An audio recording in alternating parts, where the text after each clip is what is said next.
Hello बच्चों, विद्युत रसायन के अंतर्गत हमारा आज का मुख्य बिंदु विद्युत अपघटन, विद्युत अपघट्य एवं विद्युत अपघटन, फैराडे के विद्युत अपघटन संबंधी नियम के बारे में विस्तृत अध्ययन करेंगे। आप सबको पता है, जब हमने विद्युत रसायन पढ़े तो उस समय विद्युत अपघट्य और विद्युत अपघटन के बारे में चर्चा कर चुके हैं। पुनः हमारा एक टॉपिक है, मुख्य बिंदु है विद्युत अपघट्य और विद्युत अपघटन क्या है। आपको पुनः याद दिला दूं, विद्युत और रसायन, इसकी परिभाषा हमने वाली बातें समझ चुका है। विद्युत अपघटन और विद्युत अपघट्य क्या चीज है, आइए देखते हैं। किसी भी पदार्थ के जली विलयन, किसी भी पदार्थ के जली विलयन में जब हम विद्युत धारा प्रवाहित करते हैं, क्या प्रवाहित करें बच्चों, विद्युत धारा प्रवाहित करें तो विद्युत धारा बहने लगती है, अर्थात जली विलयन अपने दो आयनों में टूट जाता है। और आयनों में जब टूट जाता है तो वो विद्युत अपघट्य कहलाता है, और उस घटना को क्या कहेंगे, विद्युत अपघटन कहेंगे। अर्थात हम इसको इस प्रकार लिख सकते हैं, हमारा मुख्य बिंदु है विद्युत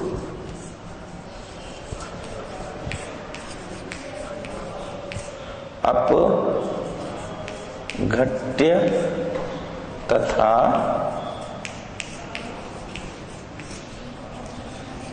विद्युत अपघटन।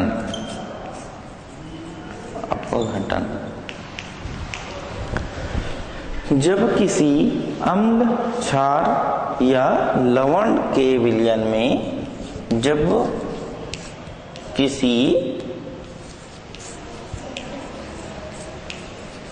अम्ल, क्षार तथा लवण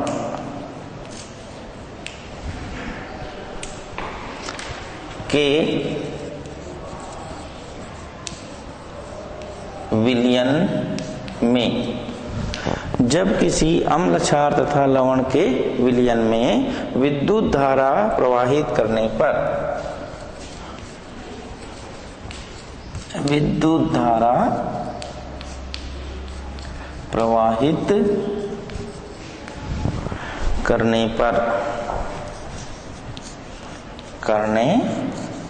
पर क्या होगा, विद्युत धारा प्रवाहित करने पर उसका अनिवार्य रूप से, उसका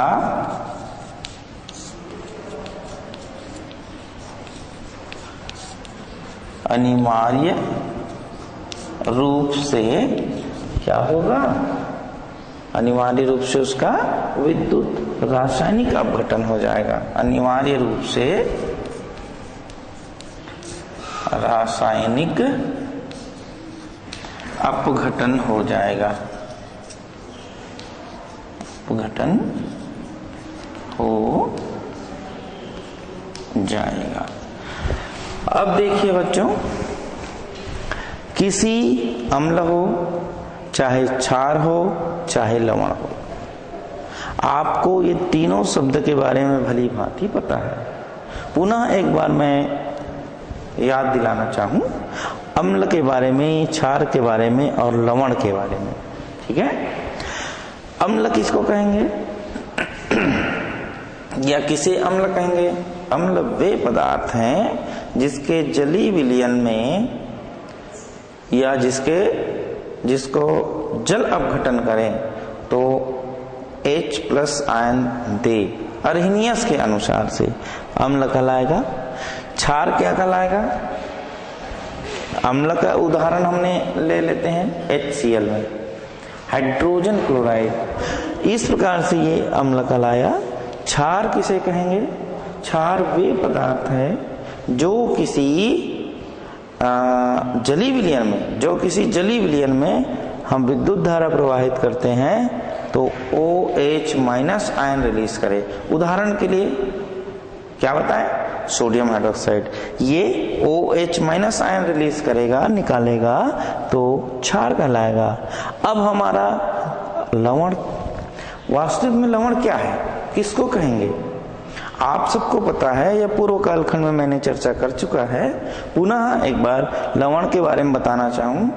लवण वह पदार्थ है जो अम्ल और क्षार के अभिक्रिया से प्राप्त होता है। और बच्चों, अम्ल और क्षार की अभिक्रिया से प्राप्त होगा हमें क्या क्या? लवण और पानी प्राप्त होता है। और इस अभिक्रिया को क्या कहेंगे? उदासीनीकरण क्रिया कहते हैं। ठीक है बच्चों, ये तीनों शब्द को जानने के बाद हम आ जाते हैं विलयन में। विलयन को भी आप जान चुके हैं। विलयन किसको कहेंगे? जिसमें विलायक के अणु हो और विलेय के अणु हो। विलायक जो घुलता है और विलेय जो घुलता है, दोनों मिलकर क्या बनेंगे? विलयन बनते हैं। इसमें विद्युत धारा प्रवाहित करते हैं तो निश्चित रूप से उस रासायनिक पदार्थ अपने दो भागों में बंट जाता है, अर्थात दो आयनों में टूट जाता है। रासायनिक अपघटन कहते हैं। क्या कहेंगे? रासायनिक अपघटन कहते हैं। अर्थात या अतः ऐसे पदार्थ जिनमें हम क्या प्रवाहित करें बच्चों? विद्युत धारा। तो एक तीर के निशान के द्वारा लगाएं और ऊपर में विद्युत धारा लिख देते हैं, विद्युत धारा। ये तीर के निशान से ये हमको महसूस होता है या जानकारी होता है कि विद्युत धारा प्रवाहित करते हैं उस पदार्थ में। अब वो पदार्थ हमारा क्या है? विद्युत अपघट्य होगा या रासायनिक पदार्थ होगा। तो क्या होगा? वो अपने आयनों में टूट जाता है। या विद्युत धारा प्रवाहित करने पे धारा प्रवाहित हो जाता है, प्रवाहित हो जाता है। अब देखिएगा बच्चों, धारा प्रवाहित हो गया है। निश्चित रूप से जिसमें धारा प्रवाहित होगा वो अपने आयनों में विभक्त होंगे, टूटेंगे। तो अगला हमको एक उत्पाद प्राप्त होगा जो आयनों में विभक्त होगा, आयनों में टूट जाता है। और आयनों में जो टूट जाता है यही तो क्या कहलाता है? विद्युत अपघट्य कहलाता है। और इस घटना को क्या कहेंगे? विद्युत अपघटन।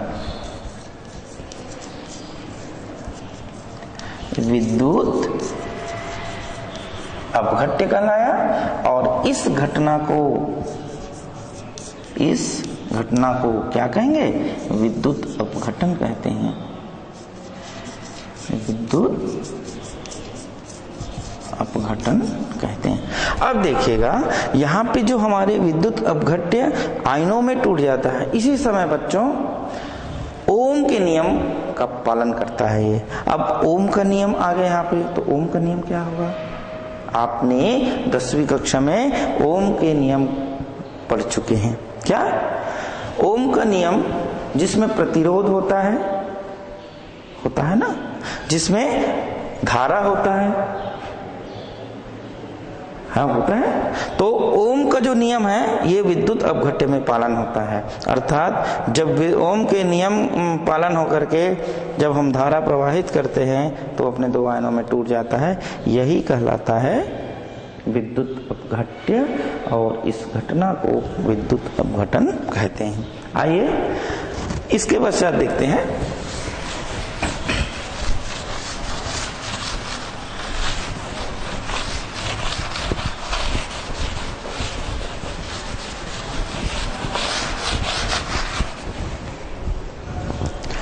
विद्युत अपघट्य में हमने 2 इलेक्ट्रोड डुबो दिए थे और उसी 2 इलेक्ट्रोड को जब हम विद्युत धारा से जोड़ देते हैं तो विद्युत धारा जब प्रवाहित होता है तो उसी इलेक्ट्रोड में विद्युत जो अपघट्य वो टूटने लगता है। तो विद्युत अपघट्य में इलेक्ट्रोड या इलेक्ट्रोडों पर उत्पाद प्राप्त होता है, इसको हम एक चित्र के माध्यम से उदाहरण लेके समझ सकते हैं। देखिए, आइए देखते हैं विद्युत रासायनिक अपघटन क्या होती है। एक्चुअल में जो विद्युत अपघट्य लिए हैं उसमें विद्युत धारा प्रवाहित करते हैं, तो विद्युत रासायनिक अपघटन होता है। इसमें जब विद्युत रासायनिक अपघटन होता है तो जो रासायनिक ऊर्जा प्राप्त होगा, विद्युत ऊर्जा से हमको रासायनिक ऊर्जा प्राप्त होता है, वो इस प्रकार चित्र के माध्यम से समझ सकते हैं। एक हम पात्र ले लेते हैं। इस पात्र में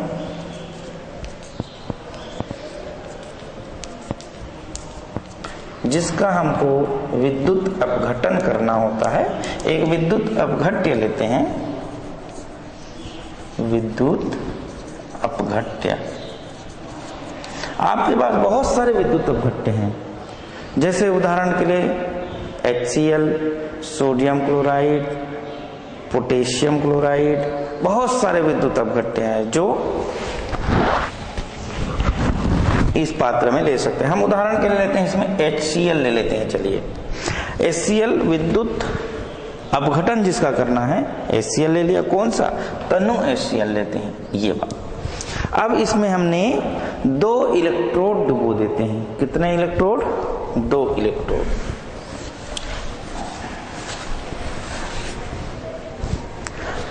एक इलेक्ट्रोड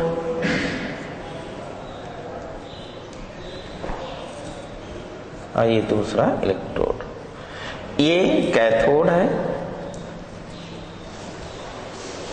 कैथोड, और ये एनोड। क्या है बच्चों? एक कैथोड है और दूसरा एनोड। इसको हमने ऋणोद भी कहते हैं। क्या कहेंगे? ऋणोद भी कहते हैं, ऋणोद। और इसको धनोद कहते हैं। थोड़ा सा दिमाग में कंसंट्रेशन करिएगा। आप जो है, जब हम कोई पात्र विद्युत अपघट्य लेते हैं तो 2 इलेक्ट्रोड जब डुबो देते हैं तो एक एनोड होता है और एक कैथोड होता है। कैथोड और एनोड ऋणोद होता है और एनोड जो है धनोद होता है। अर्थात कैथोड से हम एक कुंजी लगा देते हैं और जिसके पॉइंट जो है ऋण चिन्ह है, बड़ा फिर छोटा फिर बड़ा, इस प्रकार से ये लगा दिए और इसको सीधा सीधा हम दूसरे कैथोड से जोड़ दिए, इलेक्ट्रोड से जोड़ दिए। ये क्या हुआ बच्चों? हमारा बैटरी हुआ। और ये क्या हुआ? कुंजी हुआ। और ये जो सिरा है वो धन सिरा हुआ। आपको बता दूं, हमारी जो सेल होती है, यह विद्युत रासायनिक क्रिया 2 प्रकार की होती है। कौन कौन सा? एक है सिर्फ सेल में होने वाली क्रिया और एक होती है विद्युत रासायनिक अपघटन क्रिया।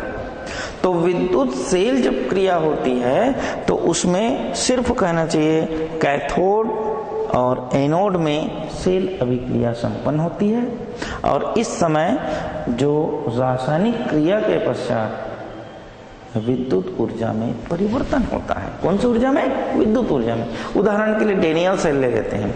डेनियल सेल में देखते हैं हम रासायनिक अभिक्रिया कराते हैं। अब कोई स्विच चालू करते हैं तो हमको बल्ब जलने लगता है, तो बल्ब जला, प्रकाशमान हुआ, तो क्या है? विद्युत ऊर्जा है कि नहीं? बिल्कुल है।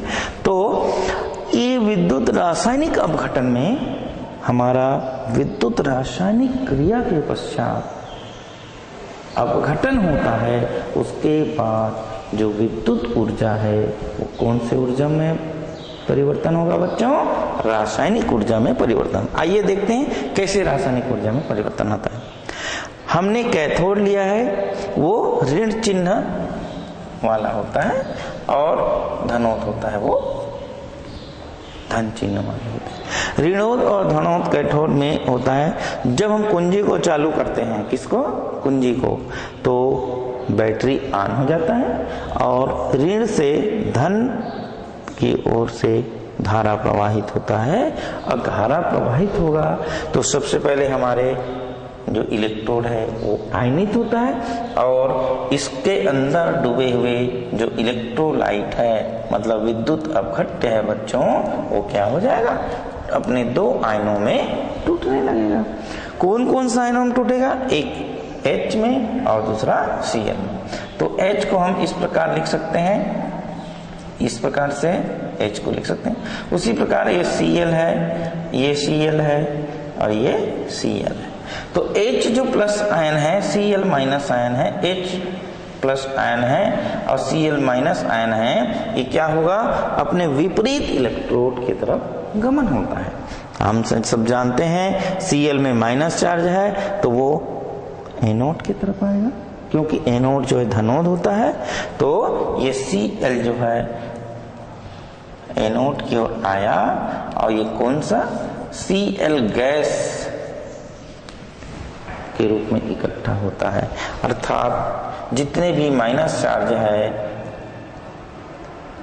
एनोड की तरफ आने लगेगा और हाइड्रोजन जो है कैथोड की तरफ आता है और ये हाइड्रोजन गैस के रूप में प्राप्त होता है और जो धन आवेश है वो कैथोड की तरफ गमन करता है, आने लगता है। इस प्रकार से हम समझ सकते हैं इस चित्र के माध्यम से जो विद्युत अपघट्य है तनु HCl वो अपने दो आयनों में टूट रहा है, अपघटन हो रहा है।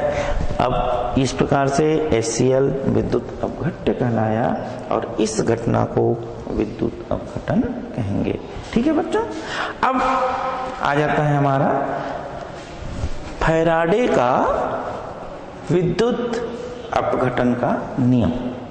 फैराडे ने एक नियम दिया, इस नियम को विद्युत अपघटन कहते हैं।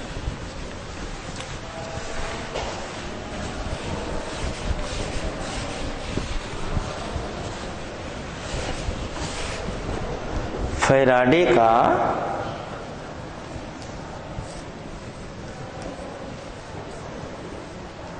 विद्युत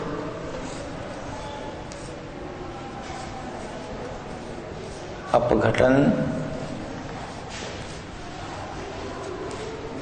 संबंधी नियम, संबंधी नियम।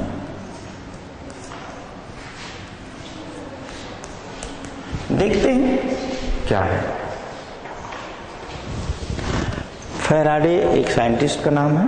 इन्होंने सन 1834 में, कब बच्चों, सन 1834 में जो विद्युत अपघट्य है, जो रासायनिक विद्युत अपघट्य है, इसको ये अपघटन करा के देखा और दो नियम का प्रतिपादन किया और उस नियम को फैराडे का विद्युत अपघटन का नियम कहते हैं। तो सबसे पहले हम देखते हैं जो दो नियम दिए, कितने नियम, दो नियम दिए हैं इन्होंने। प्रथम नियम को फैराडे का प्रथम नियम कहते हैं, अर्थात प्रथम नियम। देखिए क्या होता है प्रथम नियम। रासायनिक अपघटन के पश्चात होने वाले परिमाण विद्युत अपघट्य में रासायनिक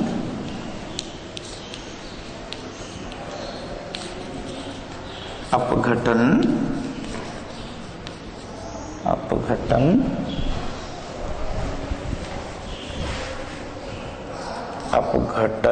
का परिमाण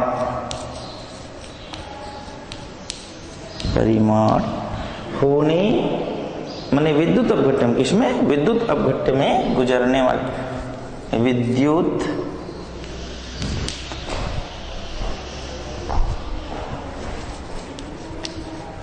अपघट्य में गुजरने वाले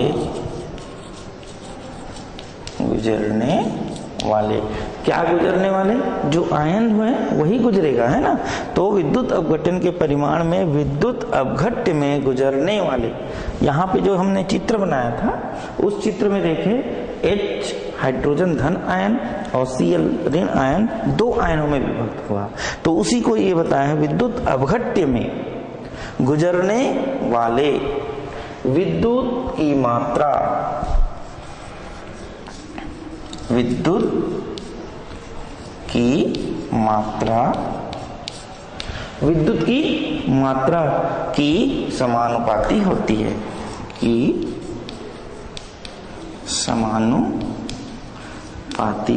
होती है। अब बच्चों देखिए, कोई भी रासायनिक अपघटन है उसकी जो परिमाण है विद्युत अपघट्य में गुजरने वाले विद्युत की मात्रा की समानुपाती होगी। अब इसको हम एक गणित के रूप में समझ सकते हैं। कैसे बच्चों? इस प्रकार से। प्रथम नियम, रासायनिक अपघटन का परिमाण विद्युत अपघट्य में गुजरने वाले विद्युत की मात्रा, विद्युत की मात्रा कितनी धारा उसमें प्रवाहित हो रही, उस मात्रा को हम देखते हैं। अब उस मात्रा जो है विद्युत की मात्रा समानुपाती हो जाती है। कुल मिला के हम इसको गणितीय रूप में कहना चाहिए, व्यक्त करना चाहते हैं, जो इस प्रकार से है। ठीक है।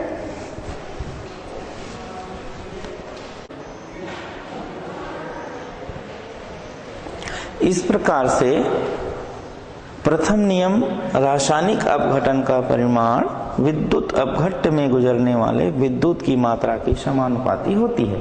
इसको हम गणितीय व्यंजक के रूप में व्यक्त कर सकते हैं। यदि t सेकंड में, है ना, t सेकंड में विद्युत धारा C एम्पियर प्रवाहित होती हो, तो C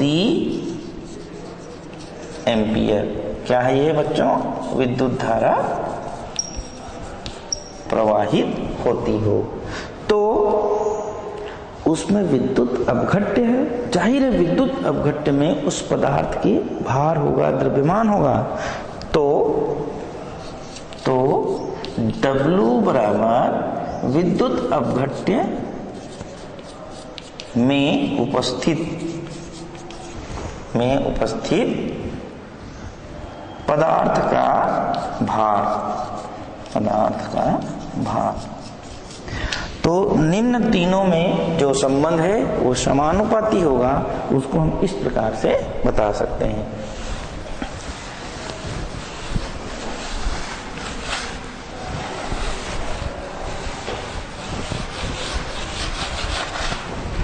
W बराबर नहीं, समानुपात C गुणा T होगा ना बच्चों।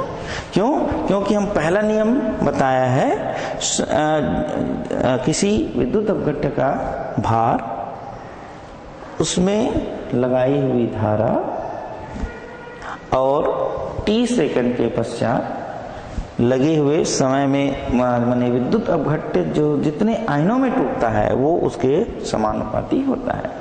तथा या जहां, अच्छा, इसको हम W बराबर ZCT लिखते हैं, जहां Z क्या होगा? Z बराबर स्थिरांक होगा। कौन सा स्थिरांक होगा बच्चों? विद्युत रासायनिक स्थिरांक या तुल्यांक कहते हैं इसको। विद्युत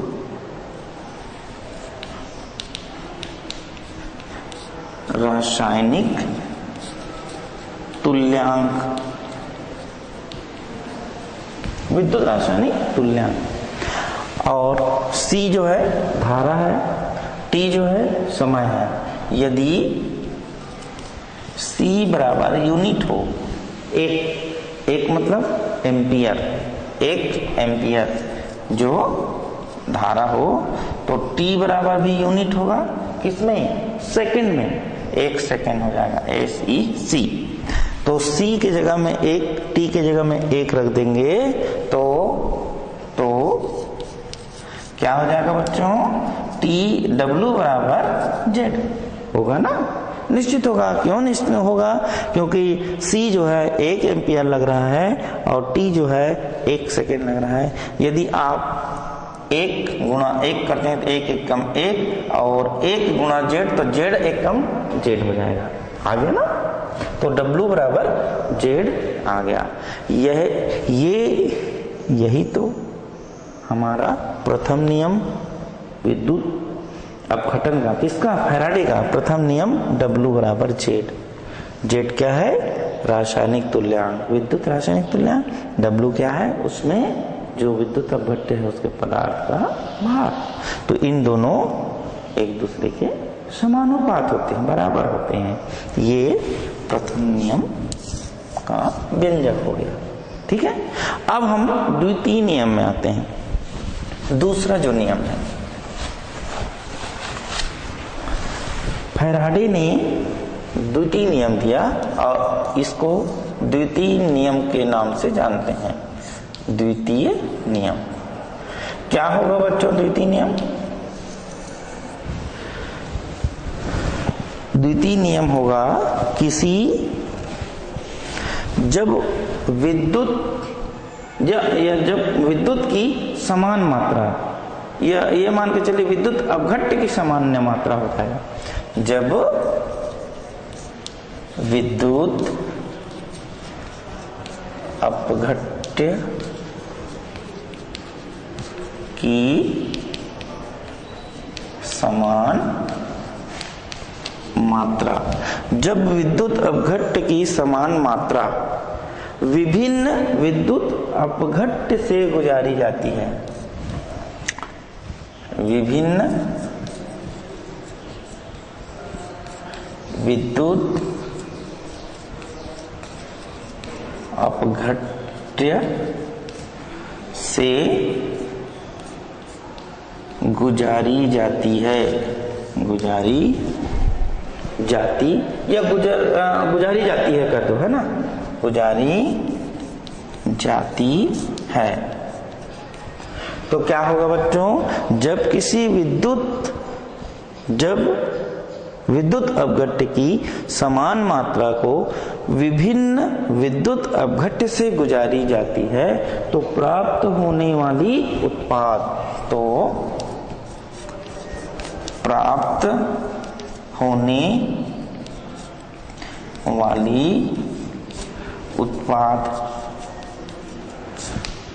वाली उत्पाद की जो मात्रा हमको निश्चित प्राप्त होगा, है ना, जो आयन उत्पाद मतलब आयन, तो मात्राएं उनके रासायनिक तुल्यांक के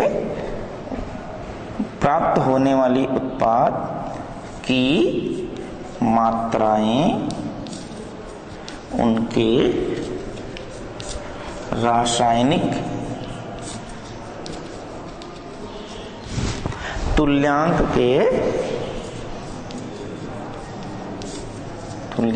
के क्या होगा, समानुपाती होगा, के समानुपाती होगा। बच्चों ये जो द्वितीय नियम है इसको अभी आपने कक्षा में ही याद कर लीजिए। एक लाइन है, एक वाक्य है, याद होना चाहिए। जब विद्युत अपघट्य की समान मात्रा विभिन्न विद्युत अपघट्य से गुजारी जाती है, इसका मतलब तात्पर्य क्या हो जाएगा बच्चों, हमें दो अलग अलग पात्र में दो अलग अलग विद्युत अपघट्य रखनी होगी। आइए उदाहरण के माध्यम से समझते हैं। तो गुजारी जाती है तो प्राप्त होने वाली जो उत्पाद है, प्राप्त होने वाली उत्पाद की मात्राएं उनकी रासायनिक तुल्यांक, कुल मिला के कहने का मतलब ये है बच्चों, एक पात्र में जितना आयन रिलीज होगा दूसरे पात्र में जितना आयन रिलीज होगा, दोनों एक दूसरे के तुल्यांक होंगे। तुल्यांक मतलब बराबर होंगे, समानुपात होगा। तो यही तो द्वितीय नियम में बताया है। प्रथम नियम में क्या बताया, सिर्फ उन्होंने एक ही रासायनिक अपघटन के परिमाण बता दिया और उसमें गुजरने वाली विद्युत की मात्रा के समानुपाती है, W बराबर Z। लेकिन द्वितीय नियम में भिन्न भिन्न विद्युत अपघट्य लिया है अलग अलग पात्र में। तो आइए इसको हम चित्र के माध्यम से समझते हैं।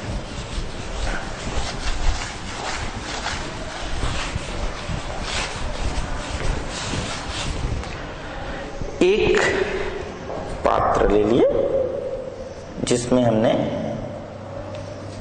विद्युत अपघट्य रखे हैं।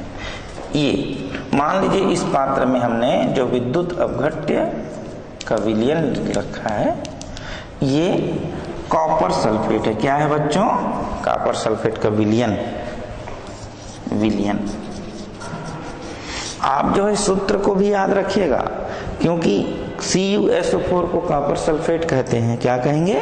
कॉपर सल्फेट कहेंगे। और एक और पात्र लेते हैं बच्चों हम लोग इस प्रकार से। इस पात्र में हमने विद्युत अपघट्य, ये भी विद्युत अपघट्य है ना, और ये यहां भी जो लेंगे वो भी विद्युत अपघट्य होगा।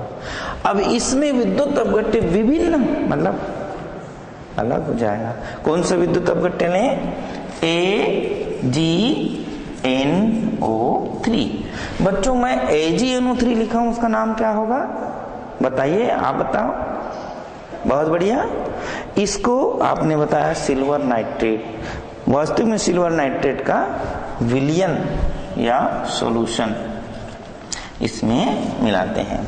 ठीक है, तो AgNO3 विलयन एक पात्र में लिए, दूसरे पात्र में हमने कॉपर सल्फेट का विलयन ले लिए। माने दो विद्युत अपघट्य हो गया, अलग अलग हुआ ना। दोनों में हमने क्या डुबोएंगे? इलेक्ट्रोड। चलिए इलेक्ट्रोड डुबो देते हैं इस प्रकार से, इस प्रकार से। यहां जो कॉपर सल्फेट से बना हुआ है उसमें जो इलेक्ट्रोड होगा वो कॉपर का इलेक्ट्रोड होगा। किसका होगा? कॉपर का इलेक्ट्रोड होगा।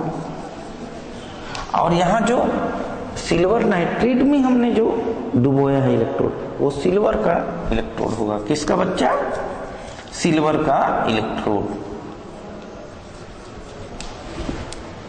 सिल्वर का इलेक्ट्रोड।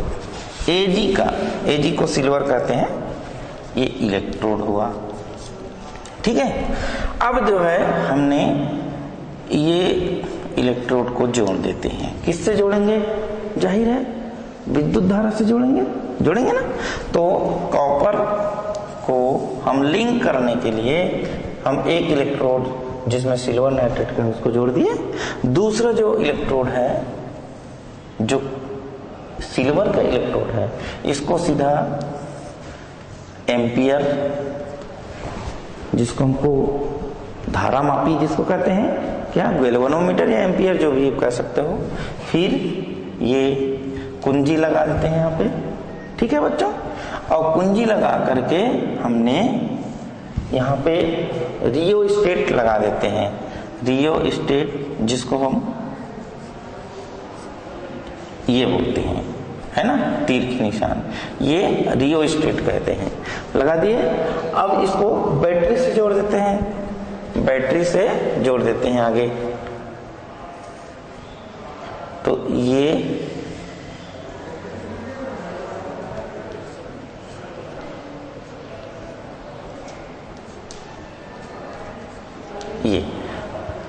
इस प्रकार से ये बैटरी है, इसको हम मुख्य टर्मिनल भी बोलते हैं। क्या कहते हैं? मुख्य टर्मिनल बोलते हैं। अब इस जो वो है, यहाँ पे एक हम पात्र लेते हैं, है ना। इस पात्र में कोई भी अम्लीय विलयन ले लेते हैं। अब अम्लीय विलयन में HCl का लें या H2SO4 का लें, पानी उपस्थित हो जहां हम अम्लीय विलयन H2SO4 का ले लेते हैं। ये तनु H2SO4, तनु H2SO4, तनु H2SO4 का अम्लीय विलयन, अम्लीय विलयन लिए हैं। अब देखिए इस अम्लीय विलयन जो लिए हैं, तनु H2SO4 है, इसमें भी दो इलेक्ट्रोड रहेगा, एक ये और ये दूसरा। ये यहां से जो इलेक्ट्रोड हमने वो किया, इसको एक वायर के माध्यम से हम यहां डुबो देते हैं। कहां डुबो देते हैं? इस अम्लीय विद्युत अपघट्य जो लिए हैं, समझ रहे हैं बिल्कुल। बिल्कुल, है ना, डुबो दिए। अब दूसरा जो वायर आया बैटरी से उसको हम दूसरे विद्युत अवघट्टे में डुबो देते हैं। अब देखते हैं बच्चों, जब हमने कुंजी चालू करते हैं, धारा चालू करते हैं, तो बैटरी से रियोस्टेट से होते हुए धारा प्रवाहित होता है, यहां से इसको परिवर्तन कर देता है। परिवर्तन करने के बाद ये भी आयनीकृत होता है, ये भी आयनीकृत होता है, अर्थात जल में जो उपस्थित है अम्लीय माध्यम, वो एक में गैस भरने लगता है जो O2 या हाइड्रोजन का होता है, और एक में H, ये भरने लगता है। अर्थात उपरोक्त चित्र के अनुसार, उपरोक्त चित्र के अनुसार, ये चित्र एक बार देख लीजिए। फैराडे की द्वितीय जो नियम है, हमने भिन्न भिन्न विद्युत अवघट्टे को दो पात्र में लिए, इलेक्ट्रोड से जोड़ दिए और बैटरी से जोड़ दिए, एक अम्लीय माध्यम वाले तनु मिलियन विलियन में डुबो दिए। जब विद्युत धारा प्रवाहित करते हैं तो सभी जो है आयनीकृत होता है। ये कॉपर सल्फेट आयन हुआ, 2 आयन में टूटेगा, कॉपर और सल्फेट। सिल्वर नाइट्रेट 2 आयन में टूटेगा, सिल्वर और नाइट्रेट में। विपरीत आयन वाले इलेक्ट्रोड अपने विपरीत की तरफ गमन करेंगे। इस प्रकार से यहाँ जो टूटने वाले हैं हाइड्रोजन और ऑक्सीजन, ये जो सिलेंडर रखे हुए हैं उसमें गैस में भर जाते हैं। अब इसको हम गणित के माध्यम से कैसे बताएंगे, वो इस प्रकार से।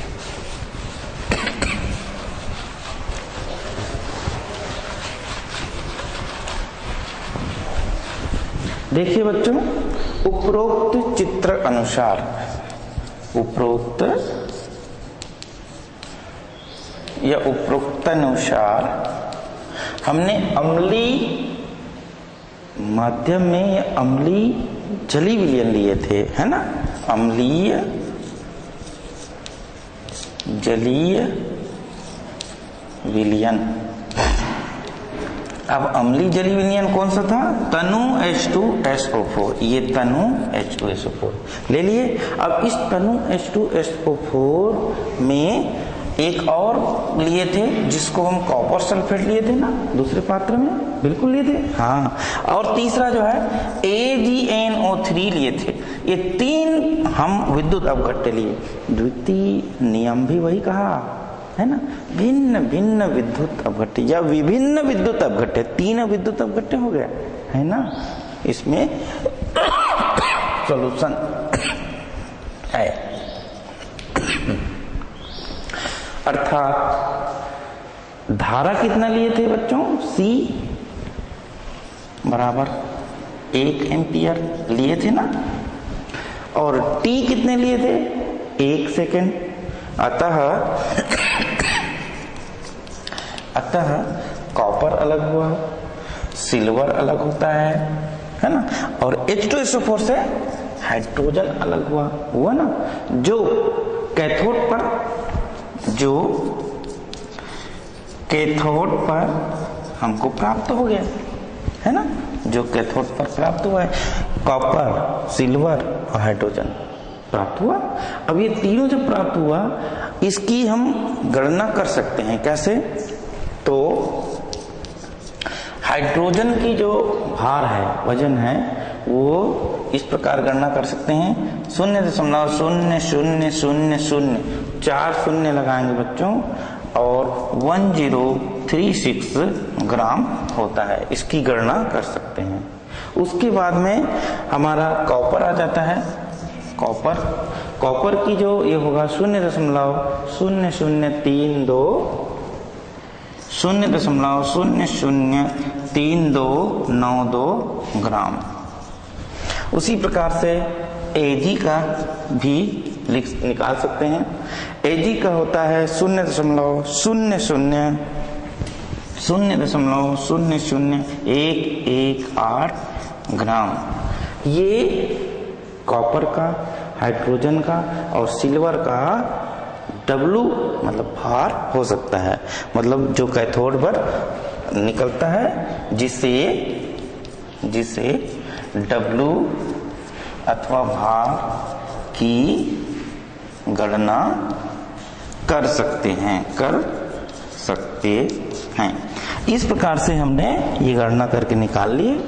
अब देखिए हाइड्रोजन, कॉपर और सिल्वर की तुल्यांक जो भार है, तुल्यांक है इसमें, है ना। अब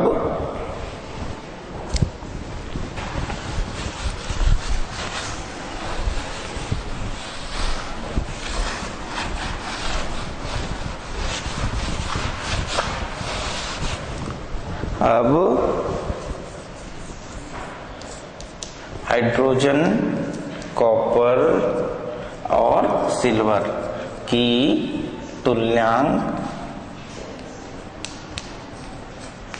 इस प्रकार है। किस प्रकार? इस प्रकार है।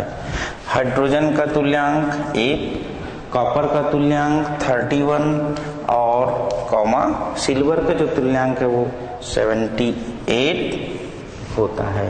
अतः निम्न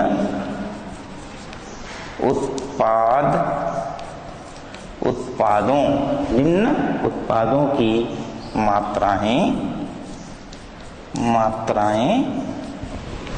उनके रासायनिक तुल्यांकों,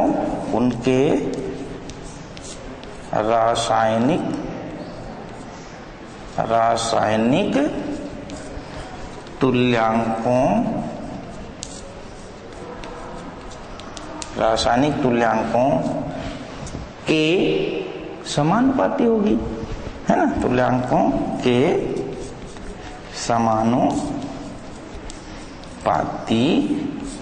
है या होगी, या होते हैं लिख देते हैं, चलिए होते हैं। इस प्रकार से बच्चों हमने फैराडे के द्वितीय नियम से अलग अलग विद्युत अपघट्य लेकर के या भिन्न भिन्न विद्युत अपघट्य लेकर के एक साथ उनकी W मतलब भार की गणना कर सकते हैं और उनके रासायनिक तुल्यांक के वो समानुपात होगा। इस प्रकार से हमने आज इस कालखंड में विद्युत रसायन के अंतर्गत मुख्य बिंदु विद्युत अपघट्य एवं विद्युत अपघटन, फैराडे के विद्युत अपघटन संबंधी प्रथम एवं द्वितीय नियम के बारे में चर्चा किया। धन्यवाद।